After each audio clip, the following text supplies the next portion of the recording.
শহর কলকাতা থেকে আমরা একটু নদিয়ার দিকে নজর রাখবো। সেখানকার মানুষ কোথা থেকে একটু শান্তি খুঁজছেন জানবো। আমাদের সঙ্গে সরাসরি রয়েছেন আমাদের প্রতিনিধি পলাশ। পলাশ, নদিয়ার ছবিটা কিরকম, কতটা দাবদাহে পুড়ছে এই মুহূর্তে নদিয়া?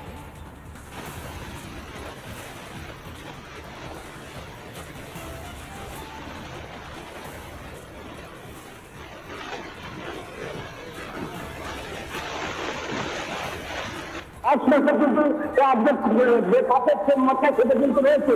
তার পাশাপাশি নদীয়া জুড়ে যে সরকার ট্যাঙ্কি রেখা চলে গেছে তার জন্য যে বেশ খানিকটা গরম সেটা কিন্তু বলাই বাহুল্য। এই একটা সুলতান রাস্তাঘাটে সেভাবে কোনো লোকজন দেখা যাচ্ছে না।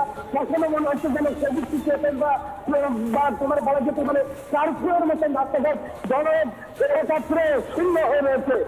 বার খাচ্ছে থেকে কারণ পাট থেকে শুরু করে ফুল বিভিন্ন সবজি এগুলো কিন্তু শুকিয়ে যাচ্ছে। পলাশ, আমি বুঝতেই পারছি তুমি একেবারে এই গরমে এক বুক জলে নেমে গিয়েছো। তোমার পেছনেও অনেকে রয়েছেন যারা সাঁতার কাটছেন। তুমি আরেকটু যদি সামনের দিকে এগিয়ে আসো, তোমার ক্যামেরা পার্সন যেখানে রয়েছেন, তোমার কথাটা আরো একটু পরিষ্কার শোনা যাবে। আমি আরেকটু বলবার চেষ্টা করবো কিভাবে এসছেন আপনারা, কেন এসছেন? প্রচন্ড গরমের তাপমাত্রা আমরা এই গঙ্গাতে এসেছি। গঙ্গাতে যে ঠান্ডা করে যায় এত গরম, যা গরমে জন্য মানে কোনো ব্যবস্থা নেই, মানে খুব প্রচন্ড গরমের জন্য আমরা গঙ্গাতে এসেছি স্নান করতে। একদমই যেটা জানাচ্ছে যে প্রচণ্ড গরমের জন্য এসছে এই গঙ্গাতে স্নান করতে। অর্থাৎ একটা চিত্র কিন্তু বোঝা যাচ্ছে যে গোটা রাজ্য জুড়ে যেভাবে দাবদাহে পুড়ছে গোটা রাজ্য, তার পাশাপাশি বিভিন্ন রাজনৈতিক যে দল কর্মী তারাও কিন্তু একই রকমভাবে তারা প্রত্যেকেই কিন্তু এই গঙ্গা স্নান করে, অর্থাৎ ভাগীরথীর যে গঙ্গা, এখানে কিছুটা হলেও স্বস্তি মিলছে। তাই আমরাও দিনের বেলায় বিভিন্ন নেটওয়ার্ক কাজকর্মের সঙ্গে যুক্ত থাকি। আমিও আজকে খবর করতে মাঠ ঘাট বিভিন্ন জায়গায় যাওয়ার পর একটু স্বস্তির জন্য চলে এসেছি সোজা গঙ্গায়। আমি এখন একটুখানি এই গঙ্গায় একটু ডুব দিয়ে স্বস্তি,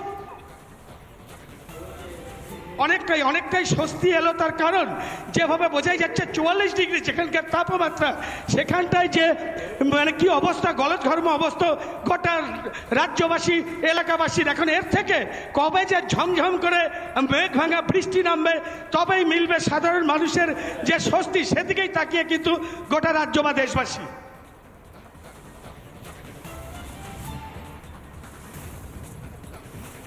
আমরা দেখতেই পাচ্ছি নদিয়ার ছবিটা আমাদের প্রতিনিধি পলাশ আমাদের সামনে তুলে ধরলেন। সত্যি পলাশ, তুমি যেভাবে গঙ্গায় ডুব দিয়ে তুমি আমাদের বোঝালে যে সত্যি গঙ্গায় ডুব দেওয়া ছাড়া আর সত্যি শান্তি বা স্বস্তির কোনো রাস্তা এই মুহূর্তে খোলা নেই, কারণ হুহু করে বাড়ছে তাপমাত্রা। বীরভূমের ছবিটা কেমন জানবো, আমাদের প্রতিনিধি মনোরঞ্জন রয়েছেন আমাদের সঙ্গে। মনোরঞ্জন, তোমার সামনে এই মুহূর্তে কি ছবি, কেমন আছে বীরভূমবাসী? দেখো, বীরভূমের ছবিটা সত্যি এই মুহূর্তে কিন্তু দুর্বিষহ হয়ে পড়েছে। কারণ যেভাবে দাবদাহ 43-44 ডিগ্রি পর্যন্ত তাপমাত্রা পৌঁছে যাচ্ছে এবং তার ফলে কিন্তু মানুষকে কার্যত অসহায় অবস্থায় দেখাচ্ছে। বাড়ি থেকে প্রয়োজনেও বের হতে ভয় পাচ্ছেন মানুষ। আর এই অবস্থায় কবে বৃষ্টিপাত হবে, কবে একটু কালবৈশাখী ঝড় হবে, সেদিকেই তাকিয়ে রয়েছেন সকলে। যারা খুব প্রয়োজনে বাড়ির বাইরে বেরোচ্ছেন তাদেরকে কিন্তু ঠিক আমি যেভাবে একটু জল নিয়ে মুখে ছেটালাম প্রচণ্ড দাবদাহের কারণে, ঠিক এইটাই কিন্তু আমি হিন্ট দিয়ে বলছি হিন্ট যে দেখো যে এই জায়গা থেকে কিন্তু দাবদাহের নাকাল হতে হচ্ছে জেলাবাসীকে, এবং সেই জায়গা থেকে মানুষ কবে রেহাই পাবেন চাতক পাখির মতো এখন চেয়ে আছেন। আমি আবারও একবার আমার দর্শকদের হিন্ট দিয়ে বলি যে দেখো এই যে অবস্থা, আবহাওয়া দপ্তর কোনো স্বস্তির বাণী এই মুহূর্তে কিন্তু শোনাতে পারছেন না। আর এদিকে চড়চড়িয়ে বাড়ছে তাপমাত্রা, সাধারণ মানুষ কিন্তু নাজেহাল হতে হচ্ছে, গলদঘর্ম অবস্থা।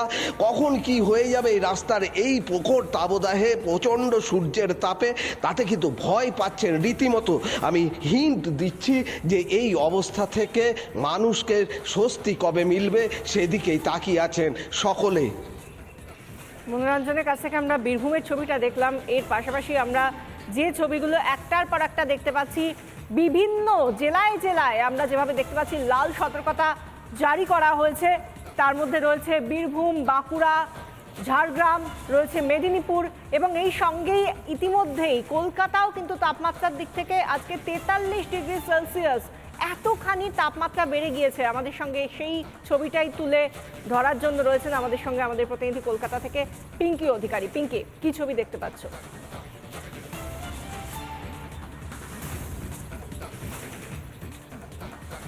দেখো, এই মুহূর্তে আবহাওয়ার হিন্ট, মানুষ যে হিন্ট চাইছেন সেটা হচ্ছে বৃষ্টি। বৃষ্টি কবে নামবে সেই দিকে তাকিয়ে আছেন। এবং আমি যেখানে দাঁড়িয়ে রয়েছি বিশাখা, সেটা অত্যন্ত জনবহুল একটা জায়গা, কিন্তু রাস্তার দিকে তুমি যদি দেখাও, দীপঙ্করকে বলবো রাস্তাটা দেখানোর জন্য, এখান থেকে সারাদিনে শয় গাড়ি যাতায়াত করে, কিন্তু আজকে দুপুরের দিনে কার্যত খাঁ খাঁ করছে রাস্তাগুলো, এবং যে গাড়িগুলো পার্কিংয়ে দাঁড়িয়ে রয়েছে সেগুলো কার্যত পুড়ছে। এবং শুধুমাত্র তাই নয়, তোমাকে এও জানিয়ে রাখি যে ইতিমধ্যেই মানুষ যে হিন্ট চাইছে যে কলকাতা শহর শুধু নয়, বাংলা জুড়ে স্বস্তির বৃষ্টি কবে নামবে। আবহাওয়া দপ্তর কিন্তু সেই হিন্টও দিয়ে দিচ্ছে। আবহাওয়া দপ্তর জানাচ্ছে যে 5ই মে থেকে কলকাতা সহ দক্ষিণ 24 পরগনা, উত্তর 24 পরগনা, মেদিনীপুরে বৃষ্টিপাত হতে পারে। যারা আসছে তাদের সঙ্গে একটু কথা বলি। দাদা, কোথা থেকে আসছেন? প্রচন্ড গরম, ছাতা নেননি? এই তো হাইকোর্ট থেকে এলাম সবে। কিভাবে সুস্থ থাকছেন এই গরম? কি করা যাবে আর, কাজের জন্য যেতে হচ্ছে। জল রাখছেন, ওআরএস রাখছেন? ইমিউনিটি পাওয়ারে চলছি। এই যে গরম পড়েছে এতটা, কলকাতায় লাস্ট এত গরম কবে দেখেছি? আমাদের জীবনে দেখিনি, আমাদের এই বয়সে দেখিনি, এই প্রথমবার দেখছি। কি হিন্ট দেবেন? আরো বেশি করে গাছ লাগানো দরকার। প্রমোটিং সবার আগে বন্ধ হওয়া উচিত। প্রমোটিং বন্ধ হলে গাছ কাটা বন্ধ হবে। কিভাবে, কি বলছেন? না, এই জায়গায় দুটো তিনটে লিগ্যাল অ্যাসপেক্ট আছে। এক নম্বর কথা হচ্ছে যে প্রমোটিংগুলো হচ্ছে not proper, not considering the balance of ecology.